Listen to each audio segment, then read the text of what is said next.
अस्सलाम वालेकुम दोस्तों, क्या हाल है? आप लोग खैरियत से होंगे। आज की जो वीडियो है वो बहुत अहम है और प्रोफेशनल स्किल के बारे में है।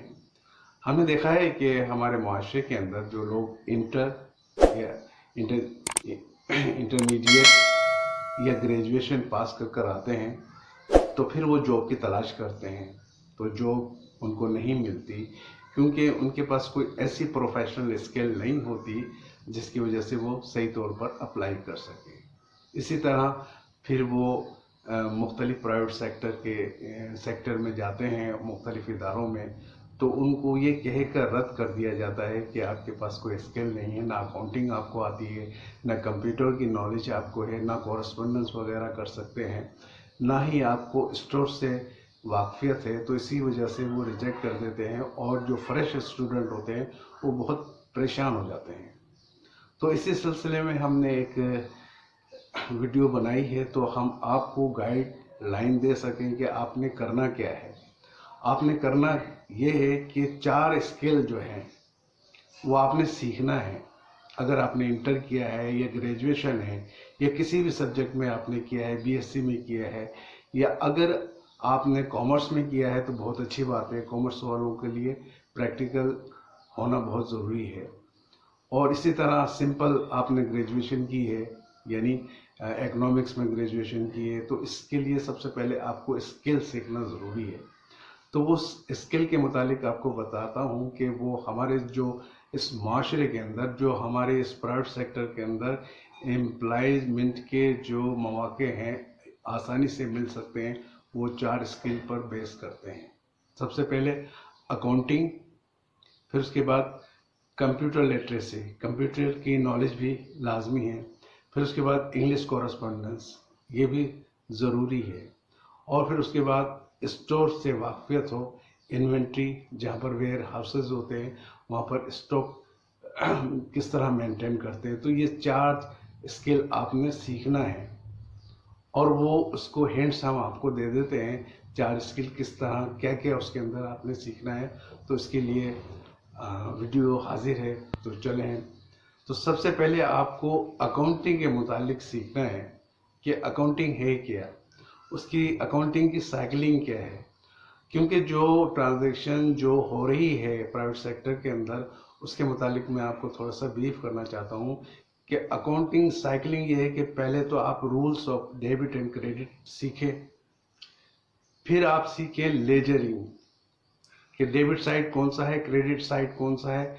फिर उसके बाद वोचर होते हैं, पेमेंट वोचर होता है, रिसिप्ट वोचर होता है, जर्नल वोचर होता है और बैंक वोचर होता है। मुख्तलिफ ये 3-4 किस्म के जो वोचर्स होते हैं जिस पर पेमेंट होती है। अब पेमेंट में भी है रिसीवेबल पेमेंट कौन सी है और पेएबल अमाउंट्स कौन सी है, यानी पेएबल और रिसीवेबल, ये दोनों के मुतालिक, इनके मुतालिक अच्छी तरीके से अवेयरनेस होना चाहिए। अब इसी तरह अकाउंट्स के हिसाब से आपको प्रॉफिट लॉस एंड प्रॉफिट की स्टेटमेंट आना चाहिए कि इनकम स्टेटमेंट किस तरह बनती है, तो हम इनकम स्टेटमेंट को भी सीखना चाहिए। ट्रायल बैलेंस किस तरह होती है, तो ट्रायल बैलेंस के मुतालिक कि कौन कौन से एसेट्स हैं, कौन से लाइबिलिटीज़ हैं, कौन से एक्सपेंसेस हैं, ये चारों जो 5 एसेट्स हैं, नेचर ऑफ अकाउंट्स हैं, ये हमें पूरा पहले सबसे पहले हमें वाकफियत इसकी होनी चाहिए। लाइबिलिटीज़ क्या है, एसेट्स क्या है, एक्सपेंसेस क्या है, रेवेन्यू क्या है और कैपिटल क्या है, ये हमारे मतलब अकाउंटिंग की एक बेस है।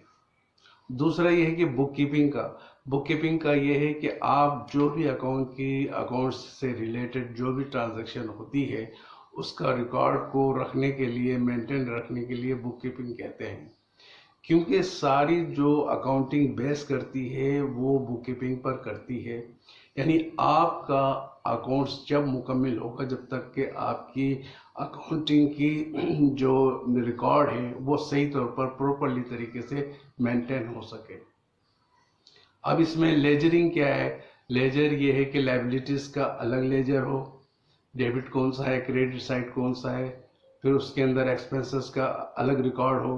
फिर इसी के साथ एक पेटी कैश कहलाता है कि रोज़मर्रा कोई भी इदारे के अंदर आपके जो रोज़मर्रा के रूटीन के जो अखराजात हैं वो उसको रिकॉर्ड कर सके।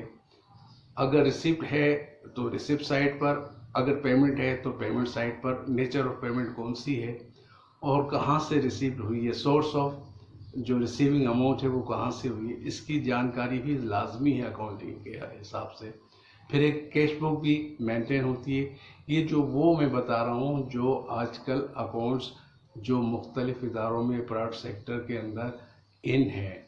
आप चाहे रियल इस्टेट से ताल्लुक़ रखते हो, चाहे आप मिल्स के अंदर हो, या छोटे कारखाने हैं, या कोई मॉल्स हैं, या कोई शॉप्स वगैरह है जहाँ पर 2 या 3 से 4 एम्प्लॉयज़ काम करते हैं, तो उनका रिकॉर्ड भी मेंटेन करना है।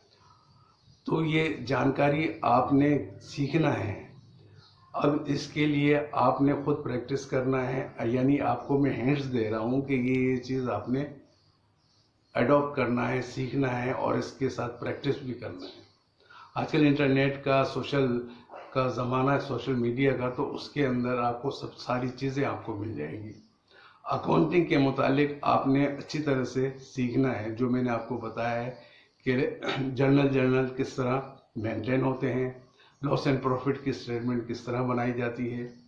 फिर ओवरहेड एक्सपेंसेस को कंट्रोल करने के लिए ये भी सीखें कि ओवरहेड एक्सपेंसेस जो है वो उसको रिकॉर्ड करने के लिए, उसको कंट्रोल करने के लिए फोरकास्टिंग होती है बजट की, तो बजट को किस तरह डिटरमाइन करेंगे। तो ये सारी चीज़ जानकारी आपने सीखना है। तो ये जब सीख लेंगे, जो प्रैक्टिस करेंगे, तो बार बार प्रैक्टिस करें और अपने एक रफली एक ऐसे रजिस्टर मेंटेन करें मैनुअली तौर पर, या आपके पास अगर कंप्यूटर की स्किल है तो उसके शीट वगैरह बनाएं, उसके एक्सेल के ऊपर, उसके ऊपर आप ये प्रैक्टिस करते रहें। नंबर 1 ये हो गया। फिर आ जाए इन्वेंट्री। इन्वेंट्री का भी यही हिसाब है कि जहाँ पर भी कंपनी अपना स्टॉक रखती है तो वो स्टॉक जब रिसीव होता है तो उसके मुतालिक आपने रिकॉर्ड रखना है। अब रिकॉर्ड क्या है, आपके पास रिसिप्ट आई, यानी स्टॉक आया, रिसीव हुआ, वो आपने रिसिप्ट में लिखा। इश्यूइंग GRN बनती है, यानी गुड्स रिसीव, तो उसका रिकॉर्ड रखना है। और इन और आउट जो होता है उसका पूरा मुकम्मल रिकॉर्ड रखना है, कितना माल आया और कितना गया। उसकी पोजीशन आपने डेली रिपोर्ट के अंदर, जो इन्वेंट्री रिपोर्ट होती है या स्टॉक डेली रिपोर्ट होती है, वो आपने मेंटेन करना है। उसके बाद जितने भी, यानी आप हेड वाइज जितने भी आइटम होंगे उनके हेड आपने देने होंगे, कौन कौन से, उनके नाम डिस्क्रिप्शन के अंदर कि कौन सा आइटम हमारे पास आया, किस क्वांटिटी में है, बैलेंस कितना पड़ा हुआ है। तो इसकी रिपोर्ट आप क्लोजिंग करने से पहले आप बनाएंगे। जब क्लोजिंग कर सको तो डेली आपने ये बनाना है। तो इसके अंदर कितना माल हमारे पास रिसीव हुआ, कौन से सप्लायर से आया है, तो वो पूरी डिटेल लिखना है। उसके साथ चालान होता है, चालान की एक प्रॉपर फाइल बनाएं, उसके अंदर मेंटेन करें। जितना माल रिसीव होगा उसका आप डॉक्यूमेंट्स प्रूफ के तौर के पर रिकॉर्ड करेंगे। इसी तरह कोई माल आपको, कोई गुड्स अगर इश्यू करते हो आपके स्टोर से या वेयर हाउसेस से, तो उसकी रिसिप्ट आपने रिकॉर्ड करना है, उसकी फाइल बनाना है, उसका रजिस्टर बनाना है प्रॉपर तरीके से। तो ये इन्वेंट्री का एक रिकॉर्ड है। इसी के साथ ये मैंने दूसरा है। तीसरा है, आपने कंप्यूटर की लिटरेसी को सीखना है, यानी कंप्यूटर की नॉलेज आपको आना चाहिए। उसके अंदर जो आज के दौर के अंदर कंप्यूटर के अंदर क्या है, एक्सेल को आपने अबूर हासिल करना है कि एक्सेल के अंदर शीट किस तरह बनाई जाती है, फॉर्मेटिंग किस तरह की जाती है, फार्मूलेज जो होते हैं वो किस तरह लगाए जाते हैं। ये भी आपको माजरत के साथ ये भी आपको प्रैक्टिस से मिलेगा कि आपको कॉलम किस तरह बनाए जाते हैं, और उसके साथ जो भी है वर्टिकल और हॉरिजॉन्टल कॉलम बनाएंगे आप, उसके अंदर हेडिंग देंगे। तो ये सारी नॉलेज आपको एक्सेल के अंदर मिले। अगर एक्सेल के ऊपर हो तो आप छोटी मोटी स्टेटमेंट बना सकते हो, और कोशिश करें उसके अंदर सारी चीज़ फार्मूलेज के साथ आप उसको अबूर हासिल करें। यानी ये लाजमी है एक्सेल के ऊपर या कंप्यूटर की और बहुत सी हैं, जैसे वर्ड्स के अंदर वर्ड भी आप सीखें, आप एक्सेल सीखें, पावर पॉइंट सीखें, ये बहुत अहम है। यानी जो हमारी प्रैक्टिकल लाइफ के अंदर, जो प्राइवेट सेक्टर के अंदर जो इन है, वो कंप्यूटर की नॉलेज ज़रूरी है। आजकल तो ERP का ज़माना है। जो मुख्तलिफ सेक्टर के, जो प्राइवेट सेक्टर के इदारे होते हैं, उन्होंने अपने छोटे मोटे सॉफ्टवेयर बनाए होते हैं, उसके अंदर ही एंट्री होती है जिसको हम ERP कहते हैं। ERP का मतलब है इंटरप्राइजेज, और P से मुराद है कि इंटरप्राइजेज रिसोर्सेज प्रोसेस, यानी इंटरप्राइजेज रिसोर्सेज प्रोसेस जो सिस्टम है, हर जगह हर छोटे मोटे इदारों में है। तो ERP की नॉलेज जब होगी, जब आप किसी इदारे के अंदर काम करने लग जाएंगे, एंगेज हो जाएंगे, तो वहाँ पर ये सिस्टम आपको मिलेगा। तो ये सिस्टम आपको यानी सॉफ्टवेयर होगा, उसके अंदर आपको हफ्ता या 15 दिन आपको लगेंगे, आप उसको सीख लेंगे, बशर्ते कि आपकी कंप्यूटर से वाकिफ़ ज़रूरी है। जैसे मैंने कहा कि एक्सेल सीखे और छोटे मोटे जो सॉफ्टवेयर है वो आप सीखे उसके अंदर, तो ये नॉलेज आपकी कंप्यूटर होगी। अब उसके बाद आ जाए इंग्लिश लैंग्वेज, यानी इंग्लिश राइटिंग या कंटेंट राइटिंग जिसको कहते हैं, या कॉरेस्पोंडेंस वगैरह ऑफिशियली लैंग्वेजेस, तो उसका इस्तेमाल सीखें। छोटे मोटे जो लेटर है, इंटरनल है या कॉरेस्पोंडेंस या आउटसाइड का जो लेटर है वो सीखें। जो ऑफिशियली जो लैंग्वेज है वो उसका इस्तेमाल सीखें।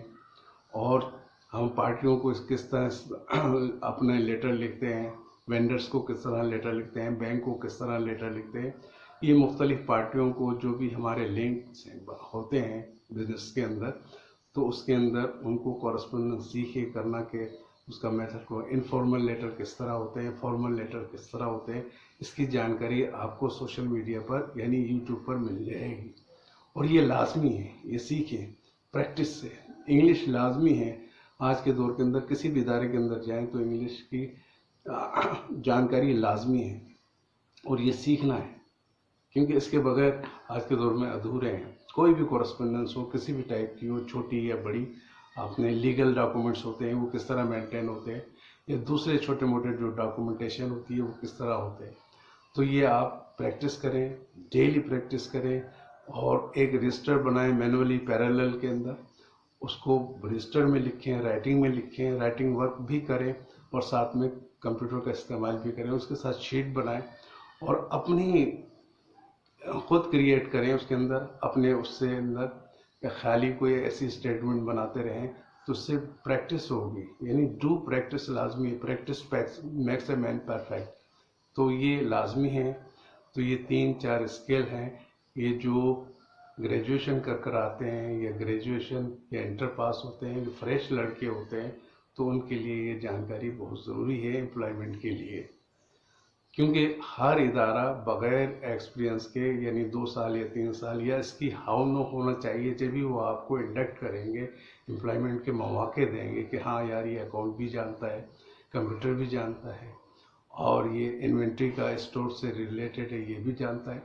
इसके बाद और दूसरे भी बहुत से हैं, जैसे पेरोल है, पेरोल किस तरह मेंटेन होता है, तो ये हम आप बाद में बताएंगे। पेरोल की पूरी एक रिकॉर्ड कीपिंग है, पेरोल किस तरह बनता है, उसकी शीट किस तरह बनती है, तो इसकी जानकारी हम बाद में देंगे। तो ये दोस्तों, ये छोटी सी वीडियो थी आपकी जानकारी के लिए कि आपको वो स्किल हासिल करना है, सीखना है, जो हमारे रोज़मर्रा के जो प्राइवेट सेक्टर के अंदर जहाँ पर एम्प्लॉयमेंट के मौके हैं, तो आपको आसानी हो और अपनी रिज्यूमे या रिज्यूम या जो अपनी CV है वहाँ ड्रॉप करें, ताकि आपके चांसेस ज़्यादा मिले, आपको प्रेफरेंस दी जाए जॉब अपॉर्चुनिटी की। तो बस इसी के साथ इजाज़त चाहते हैं। प्लीज़ अगर वीडियो आपको पसंद आए तो ज़रूर हमें सब्सक्राइब करें और लाइक करें। तो बस थैंक यू।